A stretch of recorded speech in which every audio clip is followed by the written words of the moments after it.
काली गोरी जुड़वा बहनों की गोद भर आई। गीता, तुम यहीं पर रहना, यहां से बाहर मत आना। लेकिन माँ, मुझे आप बाहर क्यों नहीं आने दे रही हो? तुझे सब पता है, फिर भी आज तुम दोनों का रिश्ता पक्का हो जाना चाहिए। बस इसीलिए मैं तुझे ये समझा रही हूं कि यहां से बाहर मत निकलना। ठीक है माँ, मैं यहां से बाहर नहीं निकलूंगी। अपनी बेटी गीता से ये कहने के बाद सुनीता अपनी बेटी बबीता के पास जाती है। अरे बबीता, तुम तैयार हो गई हो? बहुत सुंदर और प्यारी लग रही हो। और मेरी बात कान खोल कर ध्यान से सुन लो।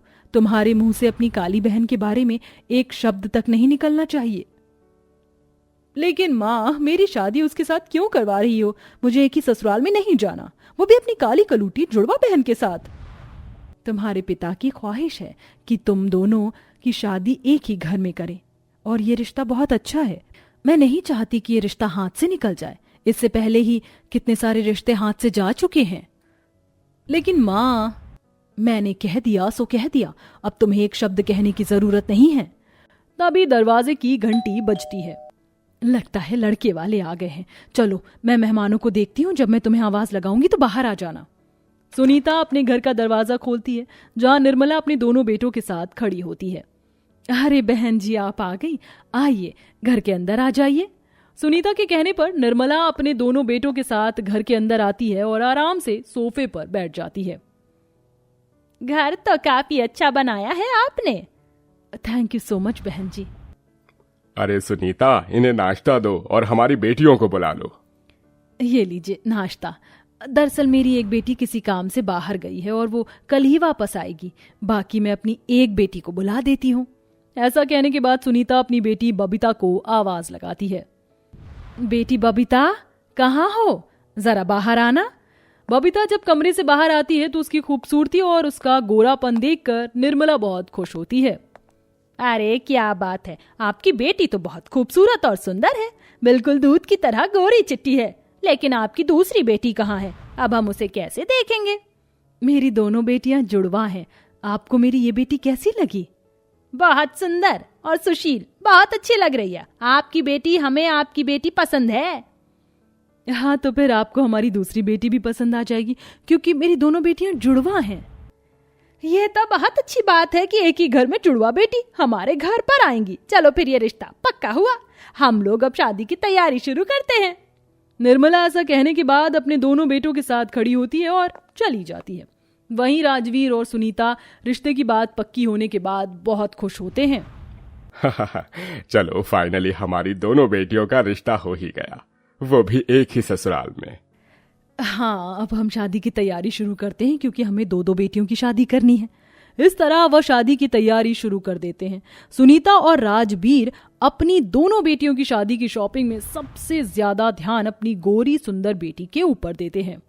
माँ, ये गहने मुझ पर कैसे लग रहे हैं? बहुत सुंदर लग रहे हैं बेटी। माँ, मैं कौन से वाले गहने लूं? तू तो जो मर्जी पहन ले, जचना तो वैसे भी तुझ पर कुछ भी नहीं है। सुनीता ऐसे कहकर अपने काम में लग जाती है। गीता को बहुत बुरा लगता है, लेकिन वो फिर भी कुछ नहीं कहती। पता नहीं क्यों माँ और पिताजी मेरे साथ ऐसा करते हैं। आखिर मैं भी तो उनकी ही बेटी हूँ, फिर इतना फर्क क्यों और किस लिए? गीता अपने मन में ऐसा सोचकर अपनी आंखों में आंसू ले आती है और चुपचाप अपने हिसाब से अपने गहने लेकर अपने कमरे में आकर रोने लगती है। इस तरह शादी से पहले भी उसे कोई नहीं समझता। जैसे जैसे शादी पास आने लगती है, बबीता तो अपनी सारी शॉपिंग कर लेती है, लेकिन गीता कुछ भी नहीं कर पाती, क्योंकि उसकी तरफ ना तो उसके पिता का ध्यान था और ना ही उसकी माँ का। अपने ससुराल में हमेशा खुश रहना और कभी भी कोई परेशानी हो तो अपनी माँ को याद कर लेना। ठीक है माँ, चलो मैं चलती हूँ। रुक जाओ बेटी, एक बार मुझे गले से तो लगा लूं। सुनीता बबीता को गले से लगा लेती है, जिसके बाद बबीता गाड़ी में बैठ जाती है। जैसे ही गीता सरिता को गले से लगाने आती है, चलो गीता गाड़ी में बैठ जाओ, देरी हो रही है। ये सुनकर गीता बिना अपनी माँ को गले से लगाए गाड़ी में बैठ जाती है। जब शादी के बाद उनका गृह प्रवेश होता है तो दोनों ने लंबा सा घूंघट किया होता है। कितनी संस्कारी बहू है मेरी, इतना लंबा घूंघट करके आई है अपने मायके से। अरे इतनी गर्मी है, चलो उतार दो तुम दोनों अपना घूंघट। ओह माय गॉड, सीरियसली मैं तो वैसे भी बहुत ज्यादा परेशान हो गई थी। बबीता अपना घूंघट हटाती है तो सब लोग उसका चेहरा देखकर बहुत खुश होते हैं, लेकिन जैसे ही गीता अपना घूंघट हटाती है उसे देखते ही सब हैरान रह जाते हैं। हे राम, बिल्कुल सफेद रसगुल्ला जितनी गोरी है तो दूसरी गुलाब जामुन जितनी काली। निर्मला, तुझे और कोई बहू नहीं मिली अपने बेटों के लिए? सत्यानाश हो जाए, हमारे साथ बहुत बड़ा धोखा हुआ है।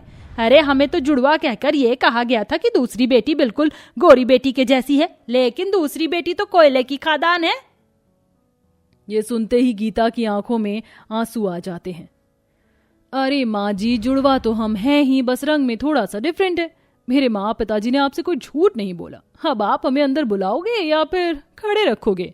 बबीता के कहने पर निर्मला अपनी दोनों बहू को घर के अंदर बुला लेती है। चलो अब कर भी क्या सकते हैं, धोखा तो हो ही गया हमारे साथ। गोरी बहू समझकर हम काली बहू ले आए हैं घर पर। चलो घर के अंदर आ जाओ। निर्मला ऐसा कहने के बाद दोनों बहू को घर के अंदर ले आती है। अब पहले दिन से ही उन दोनों के अंदर बहुत फर्क होता है। सबसे पहले घर के अंदर सारी चीज गोरी बहू यानी कि बबीता के लिए ही आती है। गीता को कोई पूछता ही नहीं। ऐसे ही धीरे धीरे वक्त गुजरने लगता है और कुछ वक्त बाद दोनों बहुएं गर्भवती हो जाती हैं। अरे वाह, मेरे घर पर एक साथ दो दो खुशियां। अब तो मैं अपनी बहू का बहुत अच्छे से ख्याल रखूंगी। निर्मला ऐसा कहने के बाद अपनी गोरी बहू बबीता का अच्छे से ख्याल रखती है। ये ले बहू, ये फ्रूट्स खा ले, बहुत अच्छे होते हैं फल खाना। अरे माँ जी, आप मेरा बहुत ख्याल रखती हो, इन सब के लिए बहुत शुक्रिया। लेकिन पहले ही आपने मुझे दूध, ड्राई फ्रूट्स दिए थे खाने के लिए, अब मुझसे और नहीं खाया जाएगा। जो खाना है खा ले बहू, बचा कुचा मैं तेरी बहन गीता को दे दूंगी। इस तरह निर्मला बबीता के आगे का बचा हुआ रसोई में ले आती है और गीता को खाने के लिए दे देती है। जो भी है ये सब खा लेना। इस तरह निर्मला गीता को कहकर चली जाती है। अपने साथ इस तरह का बर्ताव होते हुए देख उसे बहुत बुरा लगता है, लेकिन फिर भी वो कुछ कह नहीं पाती। देखते ही देखते अब बबीता अपनी जुड़वा बहन को अपने ससुराल में कुछ नहीं समझती। कुछ समय बाद उनकी गोद भराई की रस्म की तैयारी शुरू हो जाती है। कुछ महीने बाद बबीता हमें एक प्यारा सा नन्हा मुन्ना पोता देगी और मैं उसे बहुत प्रेम से पालूंगी। गोद भराई में मैं अपनी बहू को एक प्यारा सा पालना भी दूंगी। निर्मला बहुत खुश थी। जैसे ही गोद भराई की रस्म आती है, दोनों बहू अपनी अपनी कुर्सी पर बैठी होती हैं। दोनों ने एक जैसे कपड़े पहने होते हैं, लेकिन जुड़वा बहनों में से सिर्फ गोरी बहन को ही हर कोई शगुन देता है। बाकी सब गीता के पास भी नहीं जाते। एकाएक को ऐसा करते हुए देख पहली बार गीता को बहुत तेज गुस्सा आता है और वह गुस्से में सभी मेहमान और अपनी सास से कहती है, अरे बस बहुत हुआ मुझसे, अब और ये ड्रामा नहीं सहा जाता। इस घर में जब से मैं आई हूँ तब से ही मेरी गोरी जुड़वा बहन और मुझ में बहुत फर्क किया जाता है, क्योंकि मैं बहुत ज्यादा काली हूँ। जब आप लोगों को मैं बिल्कुल भी पसंद नहीं हूँ तो मैं इस घर में क्या कर रही हूँ? मुझे आप लोगों के साथ नहीं रहना। मैं ये घर छोड़कर जा रही हूँ, क्योंकि ना तो मेरे मायके में किसी ने मुझे समझा और ना ही मेरे ससुराल में। ऐसा कहकर गीता अपना सामान पैक करके अपने ससुराल को छोड़कर जाने वाली होती है। उसके हर एक शब्द को सुनने के बाद सभी को अपनी गलती का एहसास होता है, जिसके चलते निर्मला उसे जाने से रोक लेती है। मुझे माफ कर दो बहू, मैंने तुम्हारे साथ बहुत बुरा किया। मैंने कभी तुम्हारे दर्द को समझा ही नहीं कि तुम्हारे पर क्या बीतती होगी। आज समझ आया। एक अच्छी सास बनने के लिए मुझे एक आखिरी मौका दे दो। इस तरह गीता अपनी सास को एक और मौका देती है। इसके बाद निर्मला इस वक्त बाजार से अपनी बहू गीता के लिए गहने, साड़ी और तोहफे लेकर आती है, जो वो उसे गोद भराई की रस्म में देती है। ऐसे ही गोद भराई की रस्म पूरी होने के बाद गीता से बबीता चिढ़ने लगती है और जब उनके 9 महीने पूरे हो जाते हैं तो दोनों एक साथ अस्पताल में ओपीडी डिपार्टमेंट में एडमिट होती हैं, जहां गोरी बहन एक काले बेटे को जन्म देती है और काली बहन गोरे बेटे को। काला बेटा पैदा होने पर बबीता को समझ आता है कि औलाद चाहे गोरी हो या फिर काली, औलाद औलाद ही होती है। गोरा काला कुछ नहीं होता।